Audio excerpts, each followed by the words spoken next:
द्यायचा नाही. हो मिस. बरं, हे मातोश्री वृद्धाश्रम. इथे वय झालेले सगळे आजी आजोबा एकत्र राहतात. आजी आजोबांसोबत नीट राहायचं, नीट वागायचं, दंगा करायचा नाही. कळालं? हो मिस. बरं, आता पळा.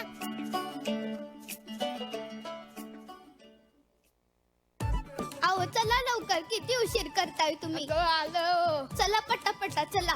आलो ग आलो. अरे कोण आलंय आज भेटायला? अगं, भेट आजी आजोबांना.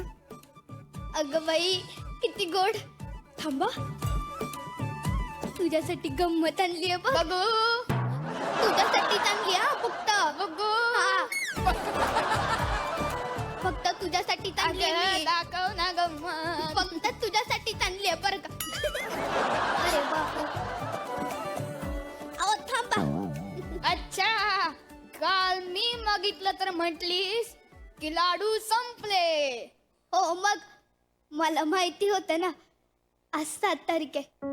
दर महिन्याच्या 7 तारखेला सुनीता येते लेकरांना घेऊन, म्हणून त्यांच्यासाठी जपून ठेवले होते. धर बाळा.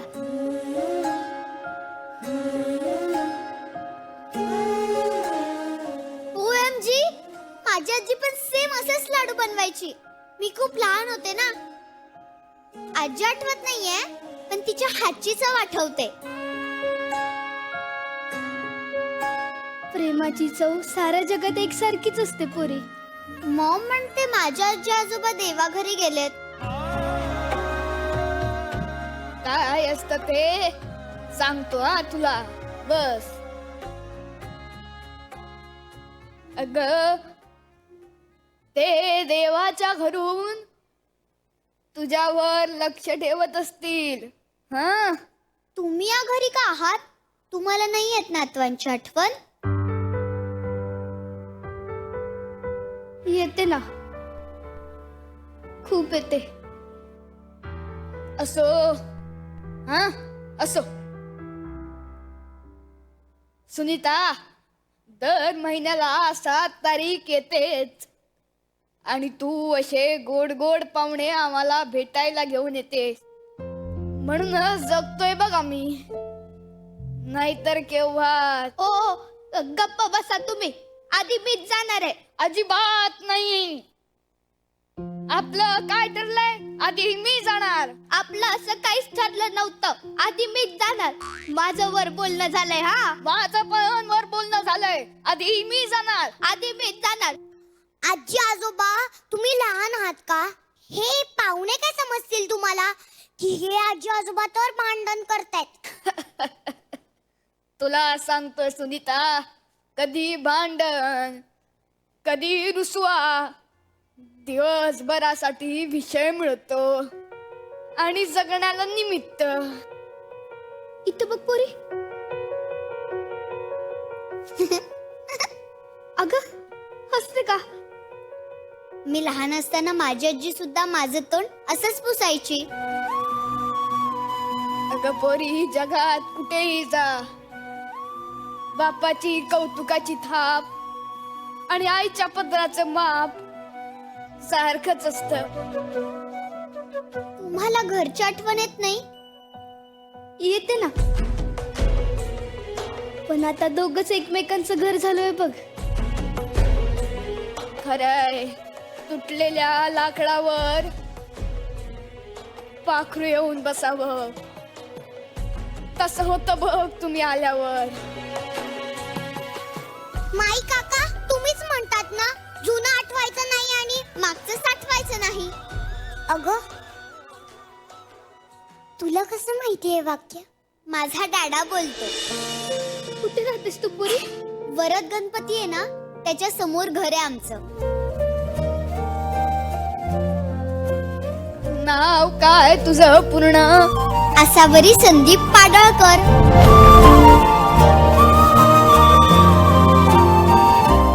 तुझ्या डॅडाचं पूर्ण नाव काय? संदीप श्रीकृष्ण पाडळकर.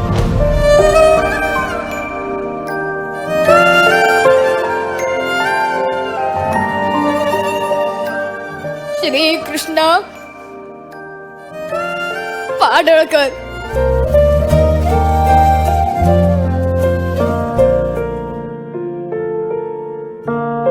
म्हणजे बाबा मला कळलेच नाही तुझ्या मनी आजोबा वेदना कशी मीरा आजी बोल कुठे जाऊ मला काही समजेना साधही घालते लाडकी तुला जगण्यात दिला माझ्या जीवात अर्थ खरा आजोबा बाबा थांबणारे तू बाबा जाऊ नको तुम्ही मला सोडून इथे का ना? मी रोज रात्री तुमची आठवण काढायचे. संध्याकाळी सोसायटीच्या मंदिरात सगळ्यांचे आजी आजोबा यायचे. फक्त तुम्हीच नव्हते. आम्ही घर नाही सोडलं ग परी. सरस्वती, ते काय नाही. तुम्ही आता चला माझ्यासोबत. आपण आपल्या घरी जाऊ. नाही बा, तू जा आणि आम्हाला इथे भेटायला येत जा. तुम्ही येताय की नाही? नाहीतर मीच इथे थांबते. बाळा, मम्मी डॅडी तुझी वाट बघत असतील. तुझ्याशिवाय नाही राहू शकत. ते तुमच्याशिवाय राहू शकतात ना? मग मी पण त्यांच्याशिवाय राहू शकते. बापरे, मी इथेच राहणार. नाहीतर तुम्ही माझ्यासोबत घरी येणार. थांबा. मिस, प्लीज तुमचा फोन मिळेल?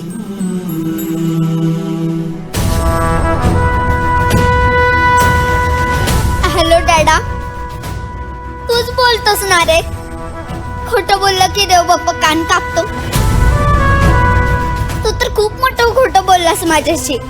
पण मी देव बाप्पाला सांगेन की माझ्या मम्मी डॅडाचे कान नको कापू.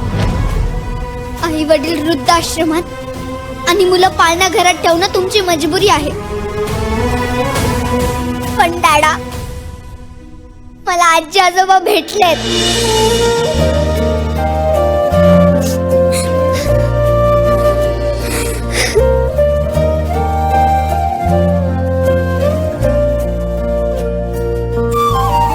आणि तुम्हाला कधी मला भेटावंसं वाटलं ना, तर तुमच्या आई वडिलांच्या आधी परमिशन घ्या आणि मगच मला भेटा. बाय.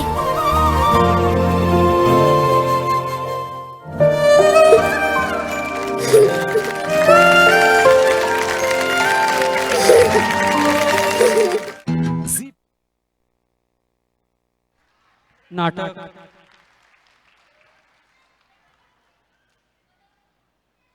ही सध्या भविष्याची स्थिती अशी झालेली आहे की आजी आजोबांना अशी वेळ येऊ लागले की काही मुलं त्यांना हायवेवरती कुठेतरी तुम्हाला कुठेतरी नेऊन सोड, म्हणजे दर्शन देवाचं करायचंय म्हणून त्यांना हायवेवर नेऊन सोडणं किंवा वृद्धाश्रमात नेऊन सोडणं. आपण थोडेसे नक्कीच सुदैवी आहोत की आपल्याला मोठ्या मोठ्या शहरांची किंवा त्या अशा प्रगत असलेल्या आई मुलांची आपली गाठभेट होत नाहीये. पण आपल्या मुलांवर हे छोटे छोटे संस्कार हे आपणच करणं गरजेचं आहे. कारण त्यांनाही याची जाणीव होणं गरजेचं आहे की आपणही कधीतरी म्हातारे होणार आहोत. आपल्यालाही कधीतरी हे वृद्ध जो काळ आहे तो आपल्याला जगायचा आहे. याची भावना जाणीव त्या मुलांमध्ये व्हायला हवी. हे गुण त्यांच्यामध्ये रुजावेत या उद्देशानेच हा नाटक आपल्या समोर या मुलांचा आम्ही सादर करण्याचे योजले होतो. खूपच छान पद्धतीने त्या मुलांनी सादर केला. त्या मुलांचा खूप खूप शुभेच्छा. यापुढचं गीत घेऊन येत आहेत छोटे छोटे ससे. आता ससे म्हटल्यानंतर तुम्हाला छोटे छोटे ससे नक्कीच पाहिले असतील तर त्यांना पांढरे शुभ्र ससे दिसणार आहेत. तर आमचे छोटे छोटे ससे आता आपल्या समोर ससा ओ ससा हे गीत सादर करणार आहेत. तर सर कोण कोण आहेत पाहूयात. किरण विठू बोणे, शिवांगी कांबळे, संदीप नितनवरे, राजवीर रणखाम, रुद्रांश जाधव, शिवांश साकोळे, कार्तिक पाटील, सई गोमसाळे, आर्या रणखाम, वेदांश पाटील, कार्तिक बनसोडे, आयत देशमुख, विराज मोरे, केदार रणखाम. या सशांना थोडासा स्टेजवरती येण्यासाठी वेळ झालेला आहे, पण आपण त्यांना जोरदार टाळ्यांमुळं त्यांचं आपण एकदा स्वागत करूयात टाळ्यांसोबत, कारण त्यांना ही प्रेरणा त्यांना ती देणं गरजेचं आहे. कारण हे दिसणारे चिमुकले ससे जरी असतील तरी किती मजेदार ह्या गप्पा गोष्टी करतात हे सर्व पालकांना माहिती आहे. रडायचं नाही शिवांश, खूप छान करायचं आहे. पप्पा सगळे मम्मी बघतायत. ठीक आहे, खूप छान करायचं. तू मध्ये थांबतोस का? सगळ्यात मध्ये थांबतो, तुला मध्ये थांबूयात आपण.